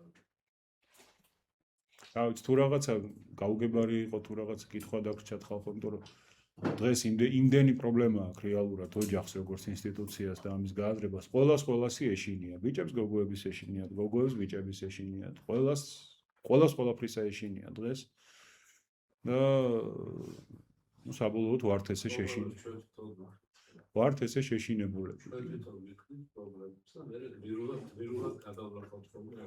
კი ან გმირულად რეალურად ძალიან ცოტა კი რა თქმა უნდა ჯანდებოდეთ რა მოსული კინო იყო ასეთი ქურთქალზე იყო ცხოვრება და ეს ქურთქალი გამოიქცა დაჭერილი იყო და გამოიქცა ციმბირში ხო და იქიდან გამოიქცა ციხიდან გამოიქცა და ერევი სადაც თოვლი იყო რაღაც იყო და დაეცა მოკლედ რაღაც თოვლში როგორც ციმბირში განადგურებაში იქნება იქ ცხოვრობდა ერთი ქალი და რა ნახა რომ ეს ქალი ასეთ მდგომარეობაში მოკიდა ხოლმე წაიყვანა სახლში მასე და როგორ დახმაროს ეს თურქი ქალი გამოიხდა გაიხდა ხედავს ეს ხატები იქით რაღაცა და ხნო მარტო ცხოვრობთო ეს ქალი უმერა თვითონ ციმბირში ცხოვრობდა ცუშოლა არ მარტო რატომ ხოთორ ვაგნერო ფარდო ფათათათო და ეს მე დავმახსოვდა რომ აი ადამიანი თუ ახლა ვხედავ ხოლმე ხანშესული ადამიანები ყოველთვის იცი რაღაცა საქმე გამოელევა საქმე სამსახურს დაგიოდნენ და იმაზე იყო გადასული და როცა დამთავრდა უკვე სამსახური არ არის რაღაცა რა გააკეთო აღარ იცის რა აღარ გააკეთე და მე წელს ყველაფერზე ნერვიულობას მე აგეშული რატომ და ის რატომ და ჯოაია დიგენი კაცო და ახლა ეს ბიბლიაში ქვეყანას რაღაცა გასაცნობი გასაკეთებელი აი ნიშნულოვანი ფიქრი ხო შეიძლება და იმაზე თუ იფიქრებ უფრო იფიქრებ როცა ნიშნულოვან თემას შეეხეთ ჯერ ერთი ადამიანის ახლა ეს სადარდებელი და ეს გონება ადამიანს ბევრი ასაკი აქვს მე ვფიქრობ იმიტომ რომ არის ერთი ასაკი რომელიც ასე ვთქვათ პასპორტის ასაკია როდის დავიბადეთ როდის გავჩნდით არის მენტალური ასაკი მორალური ასაკი სულიერი ასაკი ბევრი ადამიანი სულიერად ბავშვია ანუ ის სულიერი სიღრმე ცოტა აქვს სამწუხაროდ ის არ ნიშნავს იმას რომ იგი ცუდი ადამიანია უბრალოდ ხო ანუ ამ მხრივ არ განვითარებულა სხვა მხრივ შეიძლება ძალიან დიდი გზა გაიარა და ძალიან საინტერესო გზა გაიარა და რა არის იცით რაღაცეები შემოდის ხოლმე მოდაში როგორც შეიძლება მოდაში შემოვიდეს ფეხსაცმელი მობილური სათვალე მანქანა ავეჯი ასევე მოდაში შემოდის ხოლმე ცხოვრების რაღაცა წესი აი, ასე რო ცხოვრობ, კურორტია რომელიღაცა მოდაში ვთქვათ. რაღაც სულ ყველა იქ მიდის, იქ თუ არ დაისვენი, არ გეთვლება. რაღაც ფოტოგრაფია რომელიღაცა მოდაში. ხო, ფოტოგრაფია მოდაში, აუცილებლად იქ უნდა გადაიღოს სურათი. კერავია რომელიღაცა შეიძლება მოდაში და ასე შემდეგ. ასევე არის ცხოვრების წესი მოდაში. და რაღაცა ფორმატს ეტრფის ადამიანი. მე არ ვამბობ, რომ საუცებლად ცუდია ან კარგია, უბრალოდ ყველაფერს თავისი ფასი აქვს. და როცა უამრავი ადამიანი მინახავს, მე თვითონ ვინც არ გაიკარა არავინ ახლოში. შვილი, სიძე, ძალი, არავინ. მე გაგზარდეთ, მე წადით, გამანებეთ თავი, თქვენთვის იცხოვრეთ და მე იგივე ადამიანები არიან ზუსტად, ვინც ვაიმე მე არავინ მკითხულობს და არავის ჩემთვის არ ცალია და მე ვიყავი, რომ არავინ არ გავაჩერი ახლოში, მე ჩემთვის უნდა ვიცხოვრო, ახლა უნდა დავისვენო, დაისვენე. არ გიშლით, დაისვენე. ყველაფერი რაღაცის ხარჯზე კეთდება, აიწონა. მე არ ვამბობ, რომ ან ერთად ცხოვრება პანაცეა და ამაზე უკეთესი არაფერი არსებობს, ან ცალკე ცხოვრებაა თურმე ყველაფრის საშველი. არიან ადამიანები, რომლებმაც მართლა არ უნდა იცხოვრონ მარტო, იმიტომ რომ არანაირი უნარჩვევები არ გააჩნიათ დამოუკიდებელი ცხოვრებისა და ზუსტად ამიტომ ეგრევათ ხოლმე ოჯახები, რომ არ იყვნენ გაზრდილები. არიან ადამიანები, რომლებსაც პირიქით დიდ ოჯახში ვეღარ უპოვიათ ხოლმე თავისი ადგილი და იქ უჩნდებათ პრობლემები. ანუ ყოველთვის აი როგორც ერთი მზეანათებს, მაგრამ სამთელი რბილდება, თიხა მაგრდება, ხო? ანალოგიურად არის, რომ სად როგორ, რა უკეთესია. მთავარია, რომ ეს პრინციპები არ უნდა დაიკარგოს. საერთოდ რისთვის იქნება ოჯახი? პასუხისმგებლობა არ უნდა დაიკარგოს. ისევ მამაპაისი ამბობს ერთგანო ხშირათო ეს ადამიანები თავის თავს რით იკეტავენ, რომ მართალი გონიათო თავის თავი. და შეიძლება ცალკე მომჩივანი მართლა-მართალი იყოს. მაგრამ აი როგორ იცით, თვითონ იყოს რაღაცაში დამნაშავე. მაგრამ ამ დროს, ადამიანს აქვს თავისი სირთულეები, ვინც არ უნდა ვიყოთ, მართალი ხარ თუ მტყუანი ხარ, შენი სირთულეების გავლა გიწევს ხო ცხოვრებაში. გაფუჭებასაც რაღაცა ძალა უნდა ასე თუ ისე, ხო?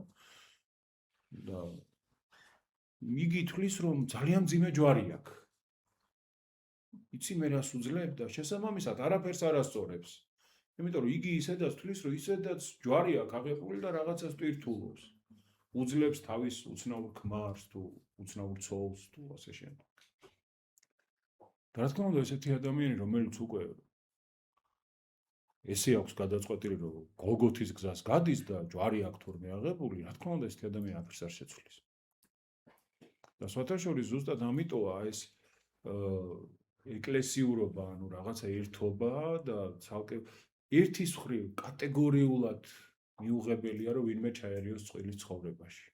თუ წყვილმა იმდენი შეძლო, რომ ხელა პასუხისმგებლობა აიღო ღვთის, ქვეყნის, რა ვიცი, წინაშე, რომ ერთად უნდა იყვონ, ერთნი უნდა იყვონ, საერთო პასუხისმგებლობა აქვს და ერთად შვილები უნდა გაზარდონ, ახალი სიცოცხლე მოიყვანონ და შემდეგ. როგორღაც ერთმანეთთან დალაპარაკებასაც მოაბან თავი, აღარ ყოფილან ბავშვები.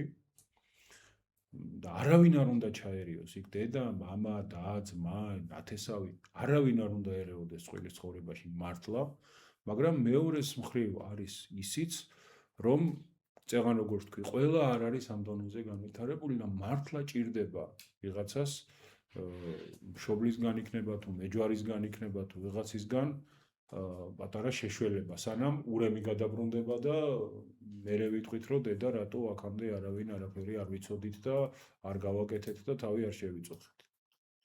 ძალიან ბევრი პრობლემაა ხოლმე რა. ამიტომ აი თავისი ზომაწონა აქვს ყველაფერს. ვიღაცა უნდა არსებობდეს, ვინც ხელს შეგაშველებს. დავითი წერს ხოლმე ფსალმუნე, მივდერ გჭენებით დაცემად და უფალმა ხელი ამიყვრამეო. აი ცხენი რო თავს წაგართმევს და უკვე უნდა გადაგჩეხოს, ვეღარ აკავებ და ღმერთმა აი აღვირში უტაცა ხელი. ღმერთმა გამართა ცხენი, რომელსაც უნდა გადავეჩეხებ. აი იგივეა, რომ ზოგჯერ ვეღარ რიგდება ეს ოჯახი. მიყვარს ძალიან ერთი ამბავი, აღარ მახსოვს სად მაქვს საკითხული, მოთხრობა თუ პატერიკია. ორი ოჯახი ცხოვრობდა გვერდი-გვერდი. და ეს ორი ოჯახი ისეთ ჩვეულებრივი თავთავისას შრომობენ, თავთავისთვის ცხოვრობენ მაგრამ ერთ ოჯახში არის სულ აყალმაყალი, სულ ხმაური, სულ საქმის გარჩევა და ალიაკოთი, მეორე ოჯახიდან ხმა არ გამოდის. და აქეთა ოჯახის ცოლმა დასაქმა ქმარი. გადადი ერთი როგორღაც მოახერხე და გაიგე იქ როგორ ცხოვრობს ეს ოჯახი ასე წყნარად. იმათგან ამდენი წელია გვერდივერთ ცხოვრობთ, იმათი ჩამი ჩუმი არ გაგიგია არავის, რა ხდება, როგორ ახერხებენ. გადავიდა ეს ქმარი არ ვიცი ახლა სხვენში დაიმალა თუ გარადაში დაიმალა თუ სად უყურებს როგორ ცხოვრობს ის ოჯახი. და უყურებს ახლა ესეთ სცენას რომ დიდი დალაგების დღე აქვს, უბორკა აქვს, ბაცრავად ამ სიტყვისთვის. ოჯახში და მოდის ეს ცოლი და რაღაცა ლარნაკი მოაქვს. და დარეკა ტელეფონმა დადგა ამ ქალმა ეს ლარნაკი და წავიდა რომ ტელეფონს უპასუხოს და ამ დროს ქმარი მოდის, რომელსაც რაღაცა დიდი ყუთი მოაქვს. და ეს ყუთი გაკრა ამ ლარნაკს, გადმოაგდო, გატეხა ეს მაყურებელი ვინცა ახლა ეს მოთვალთვალეთ შეგზავნილი, ამან ხო თავისი ოჯახის გამოცდილება იცის, ახლა იცის რომ აქ უნდა ატყდეს ომი. რაც მთელი დარჩა, ისიც უნდა დაიმტრეს ახლა და უნდა იყოს. და ამ დროს უყურებს რას, რომ შემოვიდა ეს ქმარი და ვაიმე ჩემი ბრალი იყო, ამ ხელა ყუთით რომ შემოვედი, ამ ოთახში წინ გამეხედა, რამე ხوارიდო და ეს ცოლის ოთახის ჩემი ბრალი იყო, ამ კუთხეში რამ დამადებინა, იქით დამედო და მოგაი ჩვენ ჭირი წაუღია, მოგავეს ეს, გააგზელეს თავისი დალაგება და გააგზელეს. მოდის ეს კაცი დაფიქრებული, ჩაფიქრებული და დახვდა ცოლი, რა თქმა უნდა, მისი დასაქმებული იყო და აბა ხდებოდა, რაკენი რა გაიგე როგორ იყო. ვერაფერი ვერ გავიგებ ეს კაცი. საერთოდ ვერაფერი ვერ გავიგებ. ჩვენთან ყველა მართალიაო და იქ ყველა მტყუანია. ხო და რა არის იცით, აი ესე მტყუანი კი უნდა იყოს ადამიანი. ანუ აი ჩვენი უწმიდეს დავანტარესი ილია მეორე სულ ამას ამბობდა ხოლმე, ადამიანის განწყობა. განწყობას აქვს უდიდესი მნიშვნელობა. თუ ადამიანს აქვს განწყობა, რომ რაღაცა უნდა იპოვოს, რაღაცა შარი უნდა მოყოს, იქ აუცილებლად მოახერხებს ამას. ბოროტი ძალა პირველი, რასაც აკეთებს, ეს არის ეჭვის ათვალწუნების დათესვა. ერთმანეთი რო აღარ მოწონს წყვილს. პირველი სულ ამას აკეთებს, რომ აი და უდიდესი შეცდომაა, როცა ცოლ-ქმარი ვინმეს ადარებს წვილი თავის მეუღლეს, არა აქვს მნიშვნელობა ქალია თუ კაცია, ვინმეს ადარებს თავის მეუღლეს. უდიდესი შეცდომაა, იმიტომ რომ როგორც კი წვილი შედგა, დამთავრდა. იმის იქით ადამიანები არიან უკვე სხვა ადამიანები. და ეს წვილი უკვე როგორ არის, იცით, ყველამ თავის თავს უნდა კითხოს. ის კი არა როგორი ქმარი მყავს მე როგორი ცოლი ვარ. და როგორი ცოლი მყავს არამედ მე როგორი ქმარი ვარ. იდეალური რა თქმა უნდა არავინ არა ვართ, მაგრამ აი ეს თანამშრომლობა, სიტყვა, ქართული სიტყვა, აი წინვალე სიტყვა მეუღლეობა, ერთ უღელში როა ორი და ერთად რო გაყავთ კვალი, ხნული. იქ შეიძლება ერთი იყოს უფრო ძლიერი, შეიძლება მეორე იყოს, მაგრამ მე რო უფრო ძლიერი ვარ, ვერ გაგასწრებ. გაგასწრებ, მთელი ხნული დაიბრიცება. აქეთა გაასწრებს თუ იქითა გაასწრებს. 10 იმდენი ძალა დაეხარჯება და საქმე გამოვა დაბრეცილი. არსებობს დიდი სიმართლე, ზოგჯერ მithქვამს ეს და არსებობს პატარა სიმართლეები. აი ვეფხისტყაოსანში არის წყინვალე ფრაზა. ქმნა მართლისა სიმართლისა, ხელსა შეიქმს ხმელსა ნედლად. არაჩვეულებრივი სიტყვები, ანუ მართალი სიმართლე. არსებობს, აი ოჯახურ ურთიერთობაშიც არსებობს პატარა სიმართლეები. ჩემი ჯერია, შენი ჯერია, ჩემი ნაყიდია, შენი ნაყიდია, ჩემი ნათესავია, შენი ნათესავია. ჩემი გასაკეთებელია, შენი გასაკეთებელია. აი სიმართლეა, კი ბატონო, ვინ დაობს? შენი ნაყიდია, ჩემი ნათესავია. მე რა. და არსებობს დიდი სიმართლე. რომ არ უნდა იყო მეწვრილმანი. არსებობს დიდი სიმართლე, წირვის ბოლოს ფსალმუნი იკითხება. მოიძიე სიმართლე და მისდევდი მას. მოიძიე მშვიდობა და მისდევდი მას. აი ესაა დიდი სიმართლე, რომელიც აწესრიგებს ამ პატარა სიმართლეებს. იმიტომ რომ ეს პატარა სიმართლეები იქცევა უკვე ტყუილად, დიდ სიმართლესთან მიმართებაში, მშვიდობასთან და სწორ ურთიერთობასთან მიმართებაში. მაგეთი ასეთი ისაა. მართალი მარტო უფალია. ადამიანებს შორის ურთიერთობა ადამიანები მართალი კი არა, სიმართლე ადამიანებში. მართალი უფალია. უნდა ვცდილობდეთ თორე არავინ არა ვართ უცხოელი. რა ვიცი. გაიხარეთ ხო? იმედია რაღაცა სასარგებლო თქვით. გაიხარეთ ძვირფასება, ჯვარი გეწეროთ და მადლობა კიდევ ერთხელ ყველას ყურადღებისთვის. მადლობა.